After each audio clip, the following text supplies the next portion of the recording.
పహల్గాం ఉగ్రదాడి నేపథ్యంలో దేశమంతా ఒక్కతాటిపై నిలబడితే కాంగ్రెస్ నాయకులు ఒక్కొక్కరు ఒక్కోలా మాట్లాడుతూ సొంత పార్టీకే ఇబ్బందులు సృష్టిస్తున్నారు.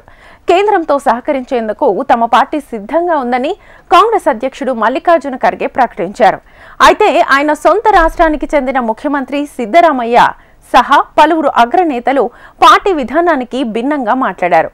పాకిస్తాన్తో యుద్ధం వద్దని ఒకరు, సర్జికల్ స్ట్రైక్కు రుజువు చూపించాలని మరో నేత మాట్లాడడాన్ని బీజేపీ తప్పుపట్టింది. కాంగ్రెస్ అధిష్టానం సైతం నోటికొచ్చినట్లుగా మాట్లాడితే ఎలాగంటూ ఆగ్రహం వ్యక్తం చేసింది. పహల్గాం ఉగ్రదాడి తర్వాత దేశవ్యాప్తంగా ఒక్కటే డిమాండ్ వినిపించింది. ఉగ్రవాదులు పదే పదే భారత్లో దాడులకు తెగబడుతుండటానికి ఫుల్ స్టాప్ పెట్టాలంటే వారికి ఆశ్రయం కల్పిస్తున్న పాకిస్తాన్పై యుద్ధం చేయాల్సిందేనని పేర్కొంటున్నారు. ఉగ్రదాడికి తప్పకుండా ప్రతీకారం తీర్చుకోవాలని కేంద్రంలోని మోడీ ప్రభుత్వానికి విజ్ఞప్తులు చేస్తున్నారు. ఈ క్రమంలోనే దేశవ్యాప్తంగా ఉన్న పార్టీలన్నీ కేంద్ర ప్రభుత్వానికి మద్దతు తెలుపుతున్నాయి. పహల్గాం ఉగ్రదాడికి ప్రతీకారంగా ప్రధాని మోడీ నేతృత్వంలోని కేంద్ర ప్రభుత్వం ఎలాంటి నిర్ణయం తీసుకున్నా దానికి మద్దతు తెలుపుతామని తేల్చి చెప్పాయి. ఈ ఘటనపై కాంగ్రెస్ జాతీయ అధ్యక్షుడు మల్లికార్జున ఖర్గే స్పందిస్తూ ఈ ఉగ్రదాడి మన దేశ ఐక్యత, సమగ్రతపై ప్రత్యక్ష దాడిగా పేర్కొన్నారు. ఉగ్రవాదాన్ని కూకటి వేళ్లతో పెకిలించి వేసేందుకు కేంద్రంతో సహకరించేందుకు తమ పార్టీ సిద్ధంగా ఉందని తెలిపారు. రాజకీయాలకు ఇది సమయం కాదు. పహల్గాం ఉగ్రదాడిలో నేరస్తులను న్యాయస్థానంలో నిలబెట్టాలి. బాధితులకు న్యాయం జరగాలి. మన దేశ ఐక్యత, సమగ్రతపై ప్రత్యక్ష దాడి జరిగింది. ఉగ్రవాదాన్ని కూకటి వేళ్లతో పెకిలించి వేసేందుకు మేం సిద్ధంగా ఉన్నాం. ఈ విషయంలో కేంద్ర ప్రభుత్వానికి సహకరిస్తాం అని వెల్లడించారు. భారత్పై ప్రత్యక్ష దాడి జరిగింది. యావత్ దేశమంతా షాక్కి గురైంది. ఈ దాడికి పాకిస్తాన్కు చెందిన ఒక ఉగ్ర సంస్థ బాధ్యత వహిస్తోంది. అయితే మనకు జరిగిన అన్యాయానికి తగిన బదులివ్వాలి. మనమంతా ఒక్కటి, కలిసికట్టుగా ఉగ్రవాదానికి వ్యతిరేకంగా పోరాడుదాం. ఉగ్రవాదులను ఏరిపారేసేందుకు కేంద్రం మరింత తీవ్రంగా కృషి చేయాలని తెలిపారు. అయితే పాక్తో యుద్ధంపై కాంగ్రెస్లో భిన్న రాగాలు వినిపిస్తున్నాయి. ఈ అంశంపై పార్టీలోని ఒక్కో నాయకుడు ఒక్కోలా మాట్లాడుతూ గందరగోళానికి కారణమయ్యారు. 2016లో పాకిస్తాన్పై భారత సైన్యం జరిపిన సర్జికల్ స్ట్రైక్స్ మీద అనుమానాలు వ్యక్తం చేశారు. పంజాబ్ మాజీ ముఖ్యమంత్రి, కాంగ్రెస్ ఎంపీ చరణ్జీత్ సింగ్ చన్నీ తాజాగా ఆయన మీడియాతో మాట్లాడుతూ పహల్గాం దాడి తర్వాత భారత ప్రభుత్వం తీసుకున్న చర్యలకు మేం కట్టుబడి ఉన్నాం. ప్రభుత్వానికి మద్దతు ఇస్తున్నాం. దాడి వెనుక ఉన్నవారిని శిక్షించాలని డిమాండ్ చేస్తున్నారు. ఒకవేళ పాకిస్తాన్ హస్తం ఉంటే వారికి తగిన బుద్ధి చెప్పాలని కోరుతున్నాం.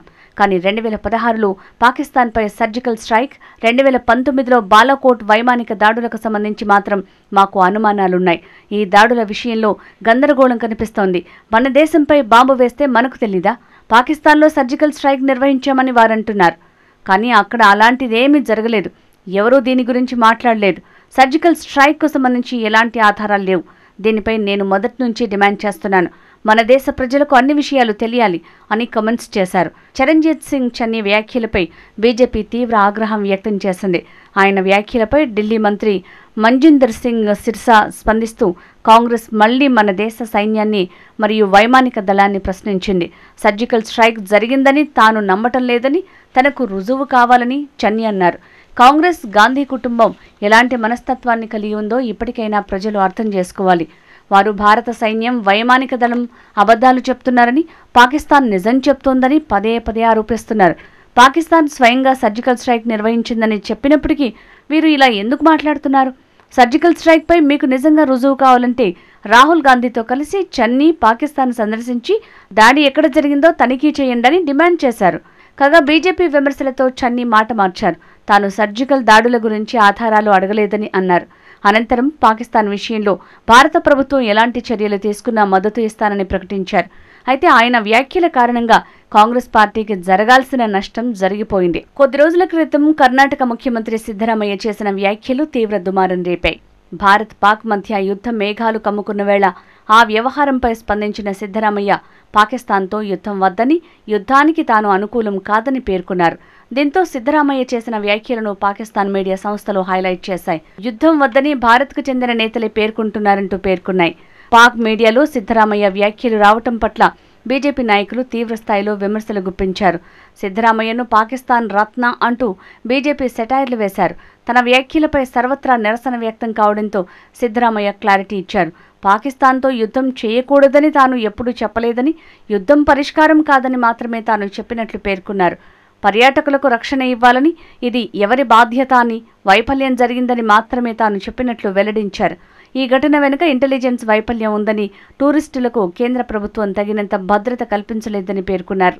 యుద్ధం విషయానికి వస్తే అది అనివార్యమైతే మనం యుద్ధానికి వెళ్లాలని సిద్ధరామయ్య స్పష్టం చేశారు. సిద్ధరామయ్య చేసిన వ్యాఖ్యలపై పాకిస్తాన్కు చెందిన జియో న్యూస్ బులెటిన్ను Karnataka BJP chief BY Vijayendra ప్రస్తావించారు. సరిహద్దుకు బయట నుంచి వజర్ ఏలా సిద్ధరామయ్యకు భారీ శుభాకాంక్షలు. సిద్ధరామయ్యపై పాక్ మీడియా ప్రశంసలు గుప్పిస్తోంది. పహల్గాం ఉగ్రదాడి తర్వాత పాక్తో యుద్ధానికి వ్యతిరేకంగా సిద్ధరామయ్య చేసిన వ్యాఖ్యల పట్ల బీజేపీ ప్రజలు నిరాశ చెందారు అని పేర్కొన్నారు. మరోవైపు తనకు ఆత్మాహుతి బాంబు ఇస్తే పాక్కు వెళ్లి పోరాడతానని కర్ణాటక మంత్రి అమీర్ అహ్మద్ ఖాన్ చేసిన వ్యాఖ్యలు సామాజిక మాధ్యమాల్లో వైరల్గా మారాయి. అంతేకాకుండా పహల్గాం దాడిని మంత్రి ఖండించారు. పాకిస్తాన్ ఎప్పటికీ భారత్కు శత్రు దేశమే. ఆ దేశంతో మనకు ఎలాంటి సంబంధాలు లేవు. ప్రధాని మోడీ, కేంద్ర మంత్రి అమిత్ షా అంగీకరిస్తే ఆ దేశంపై యుద్ధాన్ని ప్రకటించేందుకు నేను సిద్ధం. ఆత్మాహుతికి నాకొక బాంబు ఇవ్వండి అని ఆయన అన్నారు. అంతకుముందు ఇది చాలా హేయమైన చర్య అని, ఉగ్రవాదానికి వ్యతిరేకంగా పోరాడేందుకు మనమంతా ఏకమవ్వాలని ఆయన పిలుపునిచ్చారు. పహల్గావ్లో ఉగ్రవాదులు పర్యాటకులను ఏ మతం వారో అడిగి మరీ హతమార్చటం తెలిసిందే. అయితే కర్ణాటక ఆబ్కారీ మంత్రి ఆర్బీ తిమ్మాపుర వ్యాఖ్యలు వివాదాన్ని సృష్టించాయి.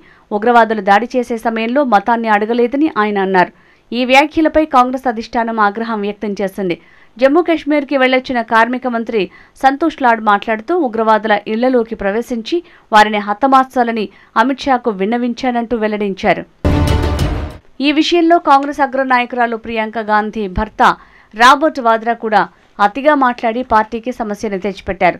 దేశంలో ముస్లింలు వివక్షకు గురవుతున్నందునే పహల్గాంలో ముస్లిమేతరులు లక్ష్యంగా మారారని రాబర్ట్ వాద్రా వ్యాఖ్యానించారు. ఈ వ్యాఖ్యలపై బీజేపీ మండిపడింది. పహల్గాం దాడి తర్వాత కాంగ్రెస్ నేతలు పాకిస్తాన్ భాష మాట్లాడుతున్నారని ధ్వజమెత్తింది. పాకిస్తాన్ను కాపాడేందుకు కాంగ్రెస్ ప్రయత్నిస్తోందని బీజేపీ ఆరోపించింది. ఉగ్రవాదం విషయంలో పాకిస్తాన్ను అనుమానించొద్దని సోనియా గాంధీ అల్లుడు రాబర్ట్ వాద్రా, కర్ణాటక మంత్రి సిద్ధరామయ్య మాటల్ని బట్టి ఆ పార్టీ ఆలోచనలేంటో అర్థమవుతోందని బీజేపీ అధికార ప్రతినిధులు ప్రదీప్ భండారి, సుధాంశు త్రివేది, పార్టీ ఐటీ విభాగం అధిపతి అమిత్ మాలవీయ అభిప్రాయపడ్డారు. పహల్గాం దాడుల తర్వాత కాంగ్రెస్ బుజ్జగింపు రాజకీయాలు కొనసాగుతున్నాయని విమర్శించారు. పహల్గాం దాడి విషయంలో కాంగ్రెస్ నేతలు చేసిన వ్యాఖ్యలపై తీవ్ర వ్యతిరేకత రావడంతో పార్టీ అధిష్టానం వారిపై ఆగ్రహం వ్యక్తం చేసింది. పాకిస్తాన్తో యుద్ధం లేదా ఉగ్రవాదం అణచివేతలు పార్టీలకు అతీతంగా కేంద్రానికి మద్దతిస్తుంటే కాంగ్రెస్ పార్టీకి చెందిన నేతలే ఇలా నోటికొచ్చినట్టు మాట్లాడితే ఎలా అంటూ ఏఐసీసీ ఆగ్రహం వ్యక్తం చేసింది. దేశ భద్రతకు సంబంధించిన విషయంలో మనమంతా ఒక్కటిగా ఉంటూ కేంద్రానికి అండగా నిలబడాలని సూచించింది. అలాంటి సమయంలో ఎవ్వరూ బహిరంగ వ్యాఖ్యలు చేయరాదంటూ స్పష్టం చేసింది. నేతలు గీత దాటొద్దని పార్టీ అధ్యక్షుడు మల్లికార్జున ఖర్గే సూచించారు. పార్టీ అభిప్రాయాలకు విరుద్ధంగా వ్యాఖ్యలు చేసిన నేతలపై కఠిన చర్యలు తీసుకోవాల్సి ఉంటుందని హెచ్చరించారు. దేశ ప్రతిష్టతకు వ్యతిరేకంగా ఎవ్వరూ ఎటువంటి వ్యాఖ్యలు చేయకూడదని సూచించారు. ఈ మేరకు అధికారికంగా పార్టీ నేతలకు ఆర్డర్లు జారీ చేశారు.